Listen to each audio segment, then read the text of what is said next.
নোড়াটা এভাবে রাখতে হলাম শিল নোড়াটার তলে, মানে শিলটার তলে, যাতে গ্রানাইটটা দাগ না ইয়ে। হ্যাঁ, ক্যামেরা ঠিক আছে। হ্যাঁ, শিলটার তলাতে যাতে মানে গ্রানাইটটা যাতে না দাগ হয়ে যায়, তার জন্য আমি এটা লেবুর রস ফেলে আমার মেয়ে কেমন করে দিয়েছি দেখুন। ওর বাবা এসে দেখে নিয়েছে না, যদি দেখে তো কিছু বলবে না অবশ্য, তবুও যদি কিছু বলে তখন বলবো কী করবো, ওটা বাচ্চা মেয়ে করে দিয়েছি। তো এটার জন্য এটা চিরা চিরা দাগ হয়ে যাবে, তার জন্য আমি মার্বেলটা রাখি, মার্বেলের টুকরোটা, তার উপরে আমি শিলটা রাখি। হ্যাঁ, তো শিলটা দেখছি প্রচণ্ড গন্ধ চলে গেছে, যতই পরিষ্কার করে থাকছে না, তার জন্য এরকম তুলে রাখলাম। জানি না এটা কতক্ষণ থাকবে। এগুলো সব পুরো মোম পালিশ করা আছে, পুরো মোম পালিশ করা আছে এগুলো। মানে স্লিপ কেটে যদি এটা পড়ে না, এটা পুরো ছেড়ে যাবে। এটা একবার গিয়েছিলো ছেড়ে, এইটা মানে সিলিন্ডারটা অনেকটা, তখন সে আমি চাকা দেওয়া ট্রেটাতে রেখেছিলাম, আর তাহলে অনেকটা উঁচু হয়ে গেছিলো। আর এখানে জায়গাটা দেখুন পুরো সেম। আমার হাজব্যান্ড বলেছিল যে এটা তুমি ভাঙিয়ে করে নতুন করে করো আরও। আমি বলি চলো, যা করেছে এই নিয়ে 5বার হলো আমার রান্নাঘরটা ভাঙা, আর 5বার হলো, আমার আর ভালো লাগছে না। তো দেখুন কেমন সেম করে দিয়েছে। ওই জন্য সিলিন্ডারটা বার করতে গিয়ে এই যে এই পিসটা পুরো ছেড়ে চলে এসেছিলো। তো আমি রাজমিস্ত্রিদের কাজ দেখেছি কেমনভাবে কাজ করতে হয়। আমার শাশুড়ি মার ঘরে মানে একটা এক্সট্রা ঘর আছে, ওখানে সমস্ত কিছু জিনিস রাখা থাকে।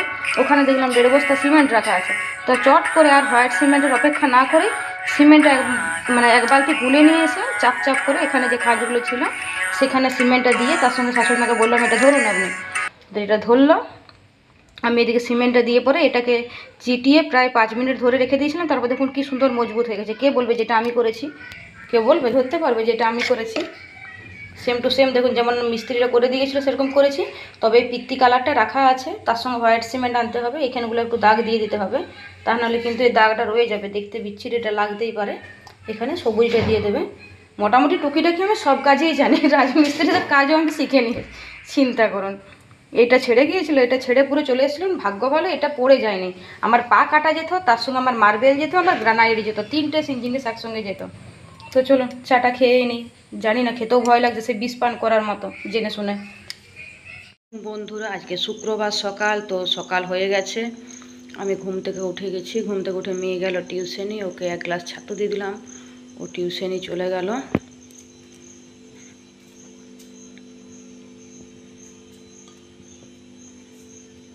তো চলুন, এখন এই ঘরটা মোটামুটি পরিষ্কারই আছে, মোটামুটি না পরিষ্কারই এই ঘরটা আছে। এটা যে কালকে কেচে জিনিসগুলো এনেছিলাম সেইটা। আর এখানটা এই যে আমার মেয়ে ছাতু খেয়ে দিয়ে চলে গেছে, ছাতুর গ্লাস নামানো, ছাতুটা অর্ধেকটা খায়নি। আর ঘরের কাজগুলো এবার আস্তে আস্তে একটা করে বাগিয়ে নিতে হবে। ঘরটা অন্ধকার, এইখানগুলো বাগিয়ে নিতে হবে। এই যে বালিশ বিছানা সব, ব্যাঙ্কলেট দুটো এগুলো তুলে নিই, 3টা ব্যাঙ্কলেট, একটা আমি শুয়ে থাকি, একটা মোটা আমি নিই, আর একটা মোটা আমার মেয়ে নেয়। তো চলুন বাগিয়ে নিই এখন। এসি রিমোট আগে বাগিয়ে রাখি, তা নাহলে যখন সে আমার সাবমার্সেল করতে এসেছিলো, আমি একটা কাণ্ড ঘটিয়েছিলাম। বিছানার চাদর সমেত গুঁড়িয়ে ফোনটাকে একদম জলে ডুবিয়ে দিয়েছিলাম।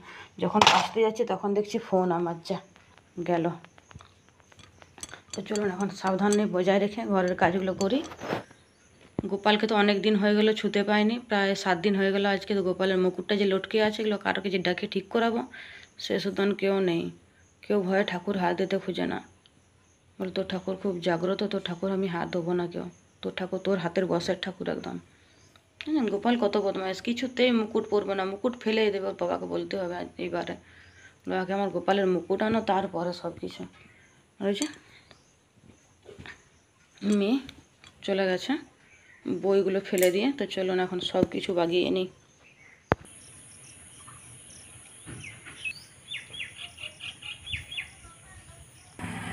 ওই দেখুন আমার শাশুড়ি মা গাইড করতে এসছে, কাকিমা ঠাকুর মন্দির বাগাচ্ছে, কী করে কী করবে সেটাই বলতে এসছে।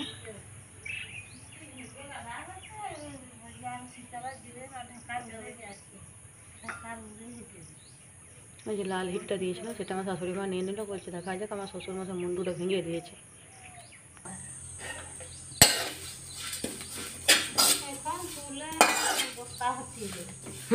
ফুলে এখন বস্তা ভর্তি হয়ে যাবে কি বটে।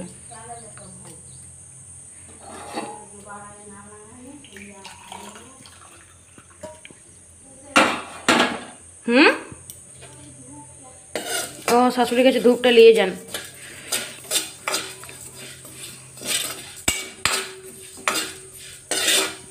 তো চিড়া সকালবেলা দুটি ভেজে নিচ্ছি, আমার শরীরের অবস্থা ভালো নেই সবাই জানেন। আর লিকার চা করে নিয়েছি, অনেকক্ষণ গ্যাসটা অফ করে রেখেছিলাম, তার জন্য আর চামচ দিতে হলো না, ডাইরেক্ট দিয়ে দিলাম। তা নাহলে কিন্তু একটা চামচ দিতাম, গ্লাসটা ফেটে যাওয়ার সম্ভাবনা থাকে। তো চিড়াটা নেড়ে নেড়ে ভেজে নিই, তারপরে দুটো খেয়ে নেবো। ঘর ঝাড় দেওয়া হয়ে গেছে, এখানেগুলো মোটামুটি বাগান হয়ে গেছে, বাসনগুলো সিঙ্কে রেখে দিয়েছি। একটু পরে বাইরে যেয়ে বসে বসে ধুয়ে নেবো কড়াইগুলো, না হলে ধোয়া যাবে না ঘরের ভিতর। তো চিড়াগুলো ভাজা হয়ে গেছে, এর থেকে বেশি ভাজতে গেলে কিন্তু পুড়ে যাবে, এর থেকে বেশি আর ভাজবো না। চিড়াগুলো ভাজা হয়ে গেছে। তো এই ডিশটা ধুয়ে রেখেছি, এই ডিশটাতে আমি নিয়ে নিই, তার বসে বসে চাটা আমি এখন খেয়ে নিই। চাটা খেয়ে নেওয়ার পরে ঘর দুয়ার মুছবো। এখানেগুলো বাগানই আছে, বাগানের কোনো ঝামেলা নেই। বোতলগুলো জাস্ট সরিয়ে দিয়ে এই যে বাসনে ঝুড়িয়ে দিয়ে যে বাসনগুলো আছে ওগুলো একটু জল গুলিয়ে নেবো। আর দেখি এই যে বাসনগুলো আছে না, এই বাসনগুলো বের করে একটু পরিষ্কার করে নেবো, বের করে আবার ধুয়ে আবার এখানটা পরিষ্কার করে রেখে দেবো। তো চলুন কাজগুলো করে নিই। তো দোকান গিয়েছিলাম, নিয়ে আসলাম আলু, আর এখানে দামোদরের পায়াসের জোগাড়টা নিয়ে আসলাম, কাকিমাকে দিয়ে দেবো। কাজু, কিশমিশ, এলাচ, আমুল দুধ আর দানার গুঁড়ি চাল, ওই যাকে আপনারা বলেন গোবিন্দভোগ চাল। এখানে একটা ডাব সাবান, লাউ আর ইনো নিয়ে আসলাম 2 প্যাকেট। আর আমার মেয়ের জন্য একটা স্প্রাইট আর একটা ওআরএস লিকুইড নিয়ে আসলাম। আগে 1 বালতি জল দিয়ে ধুয়ে নিলাম কাপড়গুলো। এবার আমি যাই ছাদে মেলে দিয়ে গে, ছাদে মেলে দিয়ে এসে খাবার বানাতে হবে। চা বসিয়ে নিয়েছি। তো দেখুন বৃষ্টিটা হচ্ছে, কি দারুণ লাগছে দেখতে পরিবেশটা, মানে মনোমুগ্ধকর পরিবেশ যাকে বলে। তো চলুন একটা গান হয়ে যায়। শুকনো পাতার নূপুর পায়ে বাজিছে ঘূর্ণিবার, জল তরঙ্গে ঝিলিমিলি ঝিলিমিলি ঢেউ তুলে সে যায়। নিরালে বালিকা যেন মরচারিণী, পল্লীর প্রান্তে যেন মনোহারিণী, সহসা ছুটে যায় হেলিয়া দুলিয়া, মাটির পথে সে যায়। জল তরঙ্গে ঝিলিমিলি ঝিলিমিলি ঢেউ তুলে সে যায়।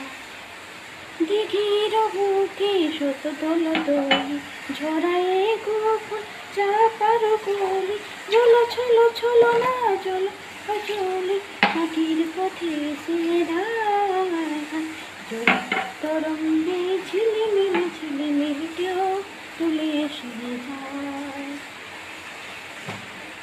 দিঘির বুকে শত দল দলি, ঝরায়ে গোফুল চাপার গলি, চলো চলো চলো না চলো চলো চলি, মাটির পথে সে যায়।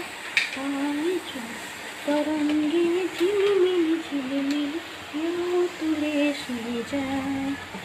তো অনেক দিন হয়ে গেল, অনেক দিন কেন অনেক বছর হয়ে গেল আমার হাজব্যান্ড এত সুন্দর গান করে, আমার গান করলে আমাকে রাগায়, তুমি একটা গান করো, ওর জন্যে লজ্জায় আমি গানটা করি না। তো জানি না ভিডিওটাও আমার দেখবে না, অবশ্য ব্যস্ত মানুষ, তার জন্য আমি ভিডিওটা মাঝখানে দিলাম, কারণ এতটা টাইম ধরে ওর ভিডিও দেখার সময় নেই। আবার যদি ল্যাপটপ চালিয়ে যদি কোম্পানির লোকগুলোকে দেখিয়ে দিয়েছে তাহলে তো আমার 12টা বেজে গেল।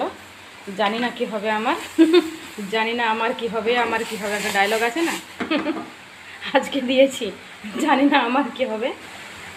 তো চলুন চাটা হয়ে গেছে এখন। চাটা হওয়ার সঙ্গে সঙ্গে কিন্তু কাচের গ্লাসে ঢালতে নেই, এটা বেলজিয়াম গ্লাস, এটা আমি কিনলাম, এগুলো এটা খুব ভালো একটা পোক্ত গ্লাস। তবু একটা আপনাদেরকে টিপস বলি, চাটা করার সঙ্গে সঙ্গে কিন্তু কাচের গ্লাসে ঢালবেন না, একটা চামচ রাখবেন তারপরে ঢালবেন, তা না হলে কিন্তু কাচের গ্লাসটা ফেটে যাওয়ার সম্ভাবনা থেকেই যায়। তো দেখুন আমি কিন্তু টিপসটা বলে দিচ্ছি। এখানে আমি আমুল দুধ নিয়েছি, এভাবেই আমি চাটা করি। আমি কিন্তু ওই দুধের সঙ্গে গুলে তারপরে চায়ে দিয়ে ফোটানোটা আমার একটা বিচ্ছিরি স্মেল লাগে। এক তো আমার দুধ খাওয়া চলে না, মানে যে কোনো প্রকারেরই শরীর সমস্যা হয়, তবুও ওই যে মেয়ের জন্য বাধ্য করে করতে হলো। বৃষ্টি পড়েছে, একটু দুধ দিয়ে চা না হলে ভালো লাগবে না। দেখুন এখানে কিন্তু আমি একটা চামচ রেখে দিয়েছি, তার সঙ্গে ছাঁকনি, তারপরে আমি চাটা কিন্তু ঢেলে নেবো। তাহলে কি চামচটা গরমটা টেনে নেবে, চামচটা গরমটা যদি টেনে নেয় তাহলে কিন্তু আর ওই কী বলে কাচের গ্লাসটা ফাটার সম্ভাবনা থাকবে না। তো সংসারে মেয়েদেরকে অনেক কিছু জানতে হয় আর অনেক কিছু নিয়ম মেনে চলতে হয় যাতে সংসারের মঙ্গল হয়। তো চলুন এই যে হয়ে গেল আমার আমুল দুধের চা। তো আমি অনেক দিন বাদে খাচ্ছি, জানি না কেমন থাকবো, সুস্থ থাকবো কি অসুস্থ থাকবো বলতে পারছি না, খেয়ে পরেই রেজাল্টটা আমি দেবো।